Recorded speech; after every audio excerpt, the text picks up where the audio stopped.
येणाऱ्या 23 तारखेला कोल्हापूरचा बंदचं या ठिकाणी आवाहन करण्यात आलेलं आहे।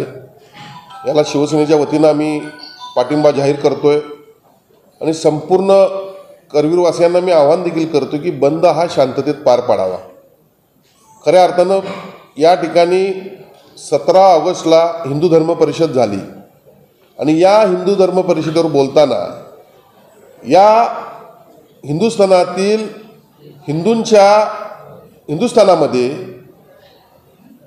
हैदराबादमधील एक निजाम जो नेहमी गरळ ओकत असतो हिंदूंच्या विरोधात, ओवेसी याचा एक समर्थक जयसिंगपूरमध्ये राहतो, तो काल जो निषेध मोर्चा त्यांनी आयोजित केला होता रामगिरी महाराजांच्यावर, कारण होतं रामगिरी महाराजांचं निषेध मोर्चाचं। मग या हिंदू धर्म परिषदेचं बोलणं घेऊन त्या ठिकाणी हिंदूंना चुकीच्या पद्धतीनं बोलण्यात आलं आणि मग हा जो राहुल कांबळे जो कोण आहे हा एक हनी ट्रॅपमधला एक जो हनी ट्रॅप करायला लावतो आणि मग इंडस्ट्रियलिस्ट असतील, श्रीमंत लोक असतील, या माध्यमातून खंडणी वसूल करतो। अशा अनेक गुन्हे याने यापूर्वी केलेले आहेत। यानं या ठिकाणी हिंदूंच्या विरोधात अशा पद्धतीची गरळ ओकणं हे निश्चितपणे निंदनीय आहे। खऱ्या अर्थानं त्या ठिकाणी तो हिंदूंच्या विरोधात गरळ ओकत असताना त्या ठिकाणी उपस्थित असणारे काही समाजकंटक हे त्या ठिकाणी त्याला प्रोत्साहन देत होते, टाळ्या वाजवत होते। त्या राहुल कांबळेसह हिंदूंच्या विरोधात बोलण्याला जे समर्थन करत होते या सर्वांच्यावर कारवाई करावी अशी मी मागणी या ठिकाणी करतोय। आणि खऱ्या अर्थानं शिवसेना प्रमुख नेहमी म्हणायचे की या देशामध्ये राहणारी प्रत्येक व्यक्ती ही आमच्या दृष्टीने हिंदू आहे आणि आमची आहे। आम्ही देखील त्याच भावनेनंच काम करतोय। या देशावर प्रेम करत असणारी प्रत्येक व्यक्ती आमची आहे, मग ती कोणत्याही समाजाची असो, कोणत्याही धर्माची असो।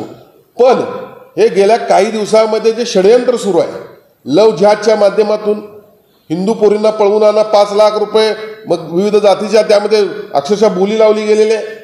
हे निश्चितपणे लव जिहाद जो प्रकार आहे ही हिंदूंना छीड येण्याचा एक प्रकार आहे आणि म्हणून आम्हाला रस्त्यावर उतरावं लागते। लँड जिहाद म्हणजे काय? प्रत्येक ठिकाणी याने अतिक्रमण करावी, मग हिंदूंनी रस्त्यावर का उतरू नये? मग या दोन्ही गोष्टी करताय कोण? मग या देशात अशांतता माजवायची आहे का? आणि म्हणून खऱ्या अर्थानं छत्रपती शाहूरायांच्या भूमीमध्ये आपण राहतो। आम्ही कधीही कुठल्या जातीपाती धर्माच्या विरोधात कधी काही काम केलेलं नाही आहे, पण या देशामध्ये राहायचं आणि हिंदूच्या अस्तित्वाला धक्का देण्याचा जे कोण प्रयत्न करत असतील तर त्यांना मी आव्हान देतो, अशा पद्धतीनं पुढच्या काळामध्ये जर तुम्ही कोणती कृती केली तर निश्चितपणे तुम्हाला आम्हाला सामोरं जावं लागेल। हिंदू बिलकुल स्वस्थ बसणार नाहीत, अशा प्रकारचं या ठिकाणी मी त्यांना आव्हान देतो। जसं मी म्हटलं, निजामाची अवलाद एक ओवेसी आहे, तो कायम हिंदूंच्या विरोधात बोलत असतो, कायम सन्माननीय पंतप्रधान नरेंद्र मोदींच्या विरोधात बोलत असतो।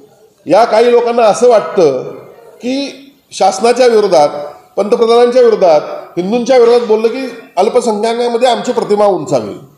अगदी त्याचं अनुकरण करून हा राहुल कांबळे त्या ओवेसीचा समर्थक, MIM पक्षाचं काम करणारा असं मी ऐकलंय। हा देखील अशाच पद्धतीने त्याची भूमिका होती, त्याला या अल्पसंख्याकांतून मोठा प्रतिसाद पाहिजे होता, यासाठी अशा पद्धतीने तो या ठिकाणी गरळ ओकतोय। हे निश्चितपणे निषेधार्थ आहे। काल त्याला प्रसाद मिळालेला आहे। खरं म्हणजे हा हनी ट्रॅपमधला प्रमुख या ठिकाणी आरोपी आहे। काही महिलांच्या माध्यमातून काही इंडस्ट्रिस्टना तिने हनी ट्रॅपमध्ये पकडलेला आहे, खंडणी मागितलेली आहे। अशा पद्धतीनं मी माहिती घेतलेली आहे। गेल्या वर्षभरामध्ये यानं 1.5-2 कोटीची माया जमवलेली आहे आणि म्हणून अशा या नागांना निश्चितपणे त्या ठिकाणी ठेचलं पाहिजे। या सापांना, खिडक्या सापांना त्या ठिकाणी ठेचलं पाहिजे, ही आमची भूमिका आहे। कारण समाजामध्ये अशांतता कोण स्थापन करायला नाही? कुणामुळे अशांतता होते? हिंदूंच्यामुळे होत नाही आहे। लव जिहाद कुणामुळे होतोय? लव जिहाद या ठिकाणी काही मुस्लिम संघटना असे आहेत की या ठिकाणी बोली लावलेली आहे हिंदूंच्या मुली पळवून आणायची। कशा करताय? तुम्हाला जर शांतता पाहिजे असेल तर तुम्ही ज्या पद्धतीनं तुमच्या धर्मस्थळांवरून, दर्ग्यातून, तुमच्या मशिदीतून याला मतदान करा आणि त्याला मतदान करता, ते मात्र लोक ऐकतात। मग अशा पद्धतीने तुम्ही ऐलान करा हिंदूंच्या पोरींच्याकडे तुम्ही बघू नका, हे पुढच्या काळामध्ये हे प्रकार होणार नाहीत। तुम्हाला जर हे वाढवायचंच आहे तर म्हणून तुम्ही अशा पद्धतीचे कामं करताय, तुम्ही अतिक्रमण करताय। अतिक्रमण केलं नसतं हिंदू रस्त्यावर कशाला येतोय अतिक्रमण हे पाडा म्हणून? म्हणजे तुम्ही पहिल्यांदा चुकता हे तुम्ही बंद केलं पाहिजे आणि तुमच्या धर्मवासियांना तुम्ही सांगितलं पाहिजे, धर्मातल्या लोकांना सांगितलं पाहिजे की लव जिहाद बंद करा। हिंदू समाजाचा गप बसणार नाही, समाजामध्ये तेढ निर्माण होण्याचा प्रयत्न होतोय आणि हे समाजामध्ये धर्माधर्मामध्ये वाद लावण्याचा हा प्रयत्न होतोय। यासाठी मी त्यांना आव्हान करतो की आपल्या मुलांना समजून सांगा, आपल्या समाजातील लोकांना समजून सांगा की या ठिकाणी अतिक्रमणं देखील इथून पुढच्या काळामध्ये खपवून घेतली जाणार नाहीत आणि लव जिहाद तर खपवून बिलकुल घेतला जाणार नाही. या ठिकाणी शाळांना देखील सुट्टी देण्याचा मी या ठिकाणी आवाहन करणार आहे, कारण गेल्या काही दिवसातल्या बंद जर आपण पाहिलं तर त्याला वेगळं वळण लागलं होतं. त्यामुळे या ठिकाणी शाळांच्या माध्यमातून विद्यार्थ्यांच्यावर कोणता त्याचा परिणाम व्हायला नाही पाहिजे. आणि दुसरी गोष्ट मी पहिल्यांदाच मगाशी सांगितलं की बंद हा शांततेत व्हावा, यासाठी मी पहिल्यांदा आवाहन करतोय. आम्ही या ठिकाणी लक्ष ठेवून असणार आहे.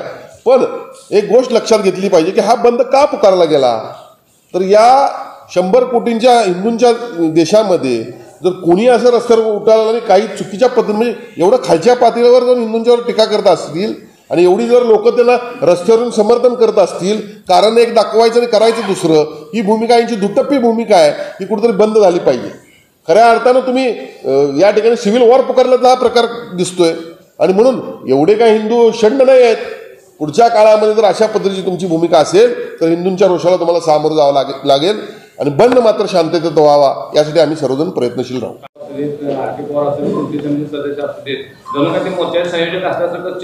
त्यांचे जरा कपडे काढून त्यांना तपासावं लागणार आहे. आता